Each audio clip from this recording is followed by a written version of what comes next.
All right, ready to beam down into a pretty heavy ethical dilemma today. We're diving deep into Star Trek. Voyager. Specifically, the episode The Chute. Ooh, the Chute. That's a good one. It is, right. Yeah. Ensign Kim and Lieutenant Paris, they get framed for this bombing they had nothing to do with, and boom, brutal Akritirian prison. Yeah. Talk about a bad day. It really makes you think, like if our justice system were completely different, how would a society deal with crime and punishment, you know? And what happens when individual rights are just operated? Poof, gone. You're right on about those individual rights. That's one of the things that gets me about this episode is how it just throws you right into the situation where the evidence is so clearly manipulated. I mean, the Akritirians, they claim Voyager's working with terrorists, right? Right.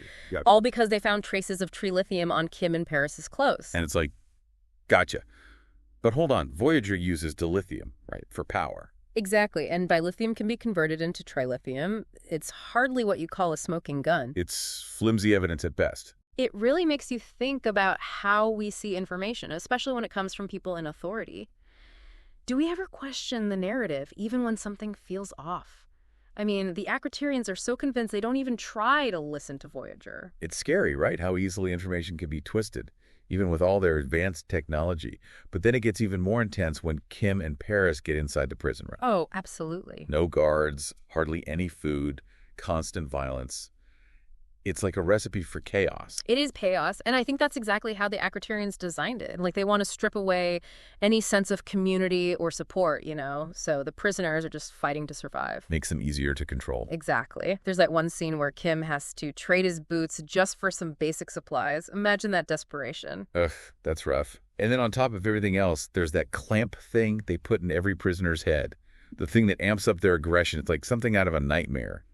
What's the deal with that? Well, later on, we find out that the clamp stimulates acetylcholine. Acetyl-1 now. Acetylcholine. It's a neurotransmitter. And in a lot of humanoids, it increases aggression. So they're being messed with biologically. Yeah, it's not just in their heads. They're actually being manipulated to be more violent. Makes you think about the ethical side of things. Yeah. I mean, could you really justify something like that, even in a dangerous environment? It's a tough question. The Akritirian system, it's all about punishment and control, right? Not really rehabilitation. And the clamp is just a tool for that. Makes you wonder what true justice really looks like. And where do you draw the line with manipulating people like that? Exactly, exactly. It's not an easy answer, and that's what makes this episode so interesting. But the question is, how do you survive in that kind of system? That's where Zio comes in, doesn't it? Yeah, he's the guy who seems to have the prison figured out. Right. And he offers to teach Kim his methods. Zio. He's a fascinating character. He actually says he's mastered the clamp, that he's immune to it, like he's some kind of prison philosopher. He's got this whole theory that the clamp is meant to make the prison self-regulating, forcing the inmates to compete, you know, to the death. Wow. Either he's incredibly insightful or completely delusional. Maybe a little both, right? Right. But his wanting power and control in that awful place, it tells us something about how humans adapt. You know, in extreme situations. Makes you wonder what that environment does to your mind after a while. Yeah, it really does. There's a lot to think about there. But while all this is going on inside the prison on Voyager, Janeway has a completely different problem. Does she stick to the Federation's hands-off policy, or does she risk everything to save her crew? Talk about a classic Star Trek moral dilemma. The Prime Directive. It's supposed to keep Starfleet from interfering with other cultures, but what happens when those cultures are doing things that are just plain wrong? Yeah, what do you do? Janeway's got a tough choice. Her crew or the Prime Directive. What would you do if you were in her shoes? It's the question the episode wants us to ask. How far would you go to help someone you care about? Where's the line between doing the right thing and protecting your own? You know, what's interesting is that even after Kim and Paris get out of that horrible Akritirian prison, the Chute doesn't really let us forget about it. It really makes you think about, like, the lasting effects of trauma. Those scars you can't see that stick around long after the danger is gone. It's true. Like, they escaped physically, but mentally and emotionally, they're still dealing with everything they went through. Right. Like in that scene where Kim confesses to Paris. Yeah. You know, the guilt and fear he carries even after they take the clamp out. Yeah. That doesn't just disappear overnight. It makes you think, right? How we often expect people to just bounce back from these traumatic events in real life. It's like, oh, you're safe now, you should be good. Yeah, everything's fine. But it's not that easy. No, not at all. And the Chute really shows that how complicated healing can be. It's a process, and sometimes you take a step back. Those anxieties can come back even years later. And I like how the episode shows how vulnerable these Starfleet officers are. I mean, they struggle, they doubt themselves, they're trying to deal with the emotional fallout of what happened. Yeah. It makes them feel more real, more human. It reminds us that even the strongest people can be affected by trauma. It's important to remember that, Oh, wait. and to ask for help when you need it. Being vulnerable isn't weak, it's actually really strong. It means you don't have to go through tough stuff alone. And that's kind of a message about leadership too, right? Like Janeway, she's the captain, but even she doesn't have all the answers. She needs her crew, their skills, their support to get through this whole mess. Definitely. The Chute really shows how much stronger we are when we work together. Whether you're facing a crisis or dealing with something personal, having people to support you makes a huge difference. One thing that really stuck with me is how, even with all the darkness, the brutality of that prison, there's still hope. It shows us that even when you're dehumanized, there's still room for connection, for compassion, and for healing. That's a powerful message, and it goes way beyond just Star Trek. It's a reminder that even when we see injustice and suffering, we can choose to act with empathy, to help each other, and to work towards a better world, a more compassionate world. Absolutely. So as we move into the final part of our deep dive into the Chute, I want to leave you with this. Imagine you were stuck in that brutal Akritirian prison. How would you handle it? Would you be like Zio and just try to survive no matter what? Would you try to unite the prisoners like Kim? Or would you find another way to make it through? It's a good question to think about because it makes you look at your own values, what you believe about justice, and how you deal with tough situations. It reminds us that even when things are hard, the choices we make shape who we are. And that's what Star Trek does so well, right? It takes these wild sci-fi situations and uses them to explore what it means to be human.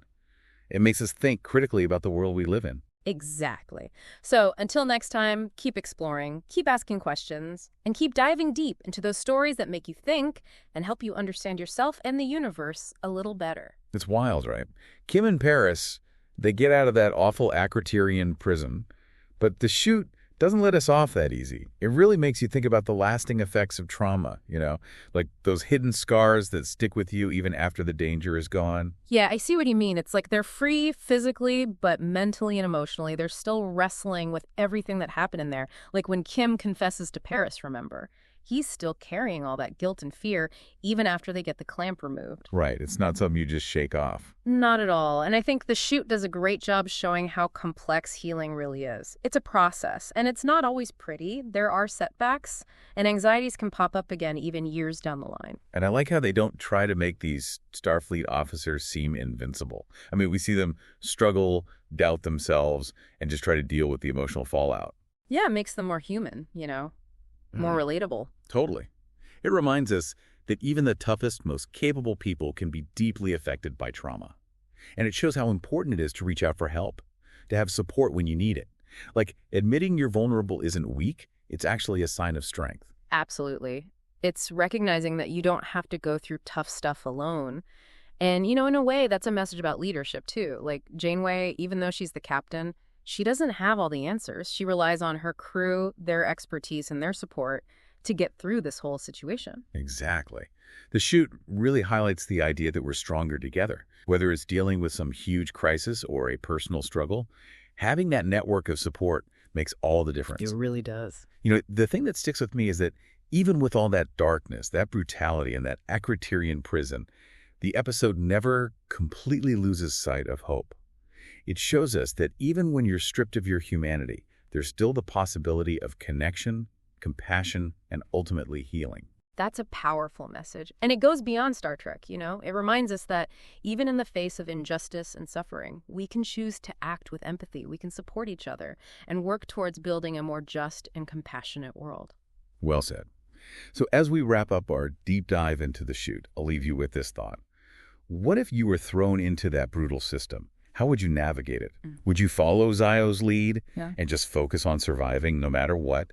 Or would you try to rally the other prisoners like Kim? Or maybe find some other way to endure? It's a tough question, isn't it? It is, and that's what makes it so important to think about. It forces us to look at our own values, our beliefs about justice, about resilience, and ultimately it reminds us that every choice we make, especially when things are hard, shapes who we are. And that's the beauty of Star Trek, right? It takes these fantastical situations and uses them to explore what it means to be human.